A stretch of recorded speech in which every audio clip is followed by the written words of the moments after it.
सबसे पहले आप सभी को फियर फैक्ट्री की ओर से नमस्कार और स्वागत है आप सभी का हमारी चैनल के एक और नई वीडियो में। तो दोस्तों, बत्ती बुझा दो, हेडफोन लगा लो, क्योंकि कहानी अभी शुरू होने वाली है। अगर आप सबको भी अपनी आप बीती शेयर करनी है तो हमारे जीमेल पे भेज सकते हो या तो इंस्टाग्राम पे डीएम कर सकते हो। डिटेल्स आपको डिस्क्रिप्शन में मिल जाएगी। मेरा नाम अरविंद है। ये 2 साल पहले की बात है। तब मैं 21 साल का था। मैं महाराष्ट्र के कोंकण डिवीजन से हूँ। उन दिनों हमारी फसल कुछ खास नहीं हुई।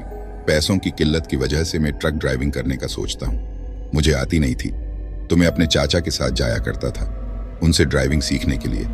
मेरे चाचा एक अच्छे खासे पहलवान टाइप के इंसान थे। एक दिन हम डिलीवरी के लिए गन्ने गाड़ी में लोड करके पुणे के लिए निकलते हैं। हमें निकलते रात हो गई थी। चाचा ट्रक में गाना बजाते हुए ट्रक को रोड पर तेजी से भगा रहे होते हैं। ट्रक एक सुनसान जंगल के रास्ते से गुजर रही होती है। ट्रक तेजी से चल रही होती है, जिसकी वजह से ठंडी हवा लगने के कारण गाना फुल वॉल्यूम में बजते हुए भी मुझे नींद आ गई। मैं चाचा को बोल के सो जाता हूँ। कुछ समय बाद ट्रक का एक जोर की ब्रेक लगने की वजह से मेरी नींद खुल जाती है। मैं आंख खुलते ही देखता हूँ कि मेरे वो चाचा, जिसे मैं कभी आज तक डरते हुए नहीं देखा था, उनका डर के मारे रवैया उड़ी हुई है। मैं पूछा चाचा से कि क्या हुआ चाचा, आप ठीक तो हो?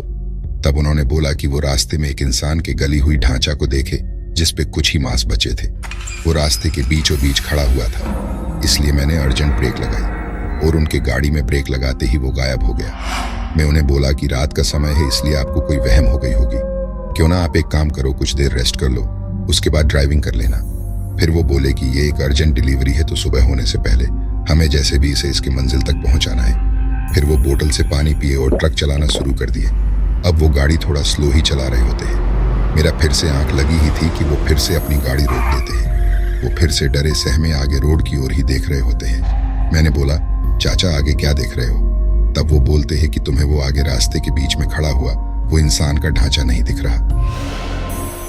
मैं आगे देखते हुए नामे अपना सर घुमाया और बोला कि चाचा, आपकी तबीयत ठीक नहीं होगी, इसलिए आपको ऐसा भ्रम हो रहा है। मेरे इतना बोलने पर वो मेरी ओर गुस्से से देखते हैं और बोलते हैं तू अपना मुंह बंद कर। क्या मैं तुझे कोई पागल नजर आ रहा हूँ? तू ना हनुमान चालीसा बोलना शुरू कर।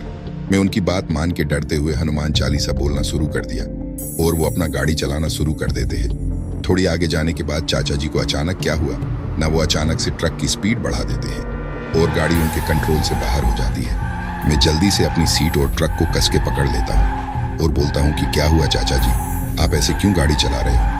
मेरा इतना कहना ही था कि ट्रक किसी पेड़ या पत्थर से टकराई और पलट गई। मैं ट्रक से थोड़ी दूर जाके गिर गया और बेहोश हो गया। मुझे थोड़ी थोड़ी होश आती है। मुझे अब भी धुंधली ही दिख रही होती है सब। शरीर में चोट लगने की वजह से मैं वैसे ही पड़ा पड़ा नजरें फेरने लगा। तभी मेरी नजर मेरे चाचा पे गई। वो ट्रक के आगे रोड पर पड़े हुए थे। मैं उन्हें आवाज लगाने की कोशिश करता हूँ, पर मेरे मुंह से एक शब्द नहीं निकल रहा होता है। ट्रक का माल पूरा बिखरा पड़ा हुआ था। ट्रक पलट जाने की वजह से एक हेडलाइट फूट गई होती है और एक जल बुझ रही होती है। मैं उसी लाइट के रोशनी में देखता हूँ कि चाचा के शरीर से एक मांस का टुकड़ा निकल रहा है और हवा में गायब हो जा रहा है। मुझे ये सब देख कुछ समझ नहीं आ रहा होता है कि ये सब क्या हो रहा है। मैं अपनी पूरी जोर लगा के उठने की कोशिश करता हूँ। मैं रेंगता हुआ ही धीरे धीरे चाचा जी की ओर बढ़ रहा होता हूँ। तभी मेरा नजर रोड की ओर जाती है। ट्रक के एक हेडलाइट चालू होने की वजह से चाचा जी के रोड पर उनकी शैडो बन रही होती है। उसी शैडो में मुझे उनके शरीर के ऊपर मुझे कोई बैठा दिखाई दिया, जो चाचा के शरीर में से मांस उखाड़ उखाड़ के खा रहा होता है। ये नज़ारा मुझे सिर्फ परछाई में ही दिख रही होती है, एक्चुअल में नहीं। मैं ये सब देख इतना घबरा गया कि मैं फिर से बेहोश हो गया। मेरी जब आंख खुली तो मैं हॉस्पिटल के बेड पे था। मेरे होश में आते ही पुलिस ऑफिसर और घर वाले मुझसे सवाल जवाब करना शुरू कर देते हैं। मैं उन्हें घटित हर एक चीज बताता हूँ, पर उन्हें मेरे बातों पर यकीन नहीं होता है। वो मुझे एक मानसिक रोगी बता के और ये एक जानवर का हमला में हुई वारदात बता के केस क्लोज्ड कर देते हैं। उसके बाद से मैं भी ट्रक ड्राइविंग छोड़ के अपने खेती बाड़ी के काम में जुट जाता हूँ। वीडियो पूरी देखने के लिए आपका बहुत बहुत शुक्रिया।